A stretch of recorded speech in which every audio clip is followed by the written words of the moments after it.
Well, a day after Congress's 2014 election phase, Rahul Gandhi decided to skip the farewell dinner for Prime Minister Manmohan Singh. The Congress has come down heavily to defend its Vice President. In an exclusive interview to Headlines Today, Digvijay Singh said that every politician deserves a holiday. I have with me AICC General Secretary Mr. Digvijay Singh. Digvijay ji, it's all done and dusted. You're resigned to the inevitability of your defeat. Well, let the results come tomorrow. No, the results will come tomorrow, but you've toured extensively and you've got feedback from the ground. It doesn't look rosy at all. Well, you know, some people say that it will be worse than 1977. I fought the first election in 1977 and there was anger. There is no perceptible anger. No, there was tremendous anger against the Congress party.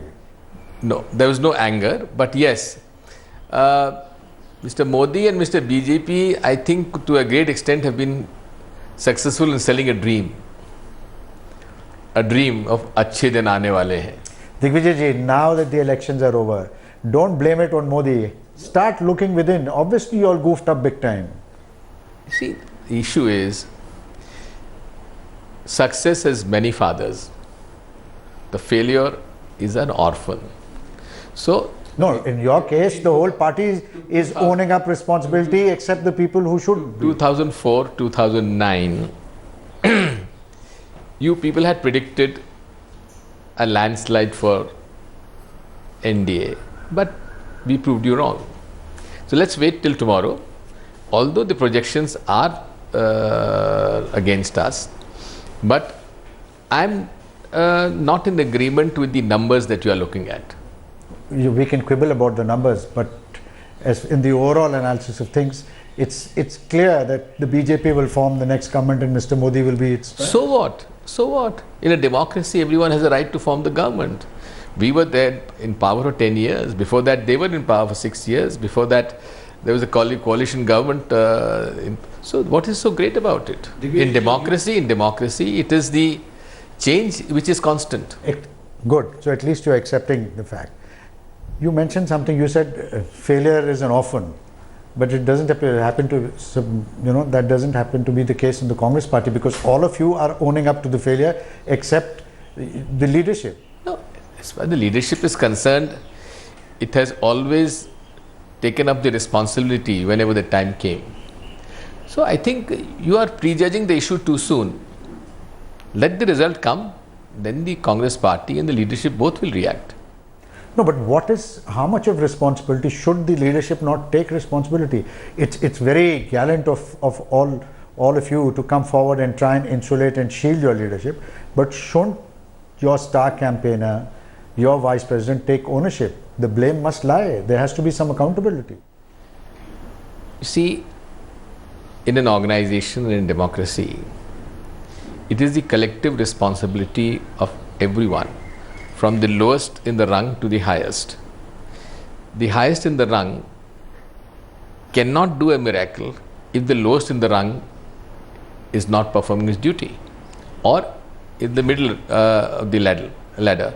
So therefore, I think the whole organization as such will have to take the brunt of criticism. Why target only one person or two persons? Yeah, the reason why people hold one or two people responsible is because when you win a Delhi University election, then the Delhi University student election, the credit must go to your leadership. When you won 2004, when you won 2009, all the credit was laid at the door of the Vice President, at the door of the Congress President. Now when you have defeat staring you in the face, all of you are trying to insulate the leadership. Isn't this why double standards? There is no double standard as such. You just wait for our reaction. Whether we form the government or we don't form the government, you will get an official version of the Congress party either tomorrow evening or day after tomorrow morning. Okay, how much do you, some of your colleagues have laid the blame at the Prime Minister's door. They say it was the government which was responsible. The fact that the Congress is about to face a debacle, the blame must lie at the Prime Minister's door. Do you subscribe to that view? No, I don't subscribe to that. In fact, if you see in 2009, we won in all the metros. And there was a general goodwill about the performance, economic performance of the nation and the Prime Minister, of course. And if you see, analyze, the UPA government has done exceedingly well on all fronts. But yet, we could not communicate. It is a failure of the communication. Honorable Prime Minister himself has said so, that we could not really communicate. So who do you blame for that? So who's responsible for failure? We all are to be blamed. We ought to be blamed.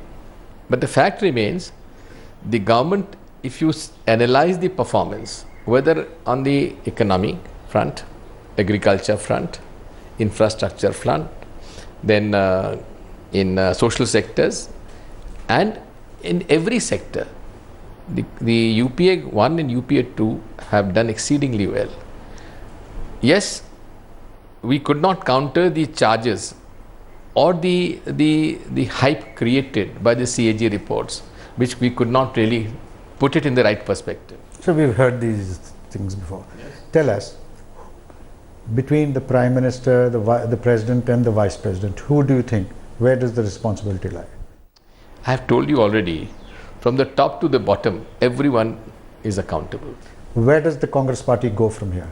Because if ground reports and poll predictions are right, then this is the worst Congress performance ever. So is there a future for the Congress party, and certainly, is there a future yes. for Mr. Rahul Gandhi Certainly, as the yes. leader of the Congress party? Don't forget, the BJP was decimated to 2 members of parliament in 1984. So you're falling back on the BJP?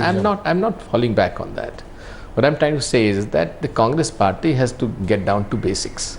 Right. Has to get down to aggressively sort of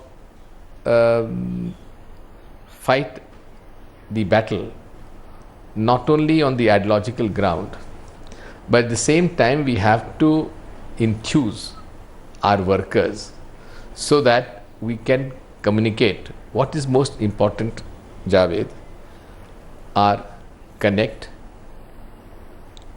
communicate and confront.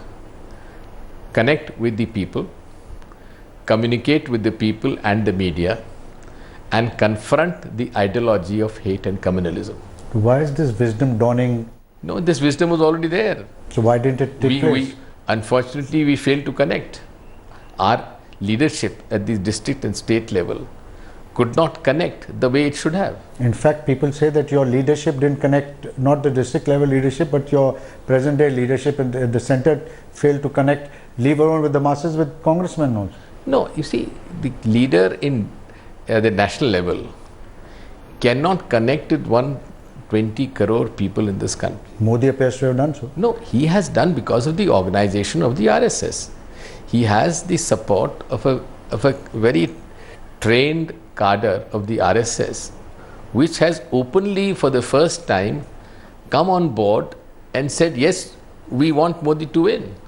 So the Congress party also has to introspect and see that we are a mass-based party, but we cannot fight the challenge in the present scenario until we also have a cadre-based political party.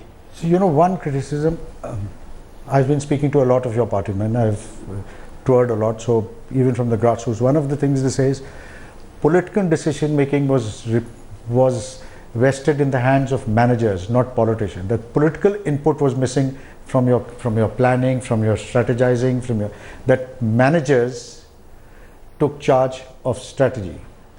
Well, you know, in a cricket team, one is a wicket keeper, one is a bowler, fast bowler, spinner, batsman. So in a team of any political party, there have to be managers, there have to be political leaders, there have to be grassroots workers. So there has to be a composite team. Sir, but you know, I like you, I also am a cricket enthusiast. But only a cricketer can make a cricket team. You know, you can't have a heart surgeon or a manager from Wharton. At the same time, you must also understand that it is the selectors who are not playing Who got it wrong? Who got it obviously So wrong? we got it right in 2004, 2009. You got it The wrong. same set of people were there. Were they different? The same set of people delivered in 2004, 2009. This time, hopefully, we'll deliver again. And if you don't? Then, of course, you don't win in every time. You win sometimes, you lose sometimes. You know, already you are in for a very difficult time, because already some of your allies have begun to speak up. Mr. Praful Patel, a good friend of yours, he was on record. He told our channel just yesterday that the Congress was highly arrogant in power, and that perhaps you didn't deserve to get to the 206 seats you got in 2009, and that you neglected all your allies as far as substantive political decision making was concerned. Well, every person and every political party has a right to air its views. So I would not like to comment on that. But do you think that now you will be left home and dry, or that your allies will desert you? Do you fear that? See, no political party can do politics just on the basis of its allies. It has to look internally to strengthen itself.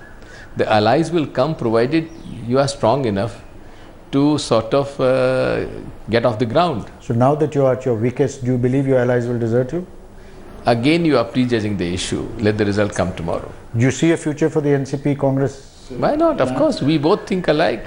It's only a personality clash which led to this. One last question. There's still a residue of optimism in you. Assuming that the BJP falls short of numbers and you get 100 plus or 120, is supporting a third front an option? See, I've always said politics is an art of the possible. My own view is, in politics, either you are in power or you are in opposition. There is no middle ground. And whenever the Congress has tried to tread on the middle ground, it hasn't succeeded. Also, at the same time, a smaller party cannot lead a coalition. If we have the numbers, it has to be Congress-led coalition. So one last question. Do you believe, apart from the party, that Mr. Rahul Gandhi, the young hope of the Congress party and people like you, do you think he's learned the right lessons, and was it a wise thing to skip yesterday's farewell dinner for the Prime Minister? No, his office had already stated that he was not in town, he had gone out. But shouldn't he have made the point? He had already met the Prime Minister separately. So therefore, that is not the issue. The issue is that, after all, he's been campaigning for the last 3 months. So have you. So has Mrs. Gandhi. No, it's all right. But then, of course, he has campaigned much more than me, at least. And of course, Sonia ji also campaigned in spite of her health. She campaigned extensively. I think she did more than what she should have done. But at the same time, I think you should not grudge if the young man has, after the election, has gone out to the city.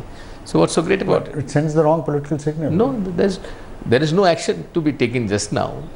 Action will take place after 16. You know what happens is, he's entitled to a holiday, he's entitled to a life of his own.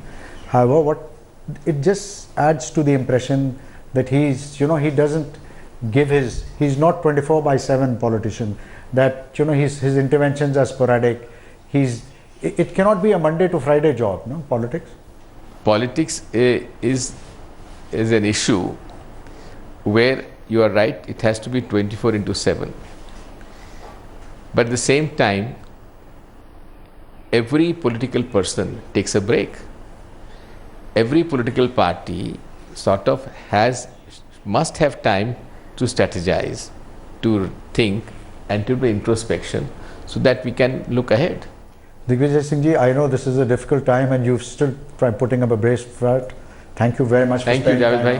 Bahut bahut shukriya. Thank you.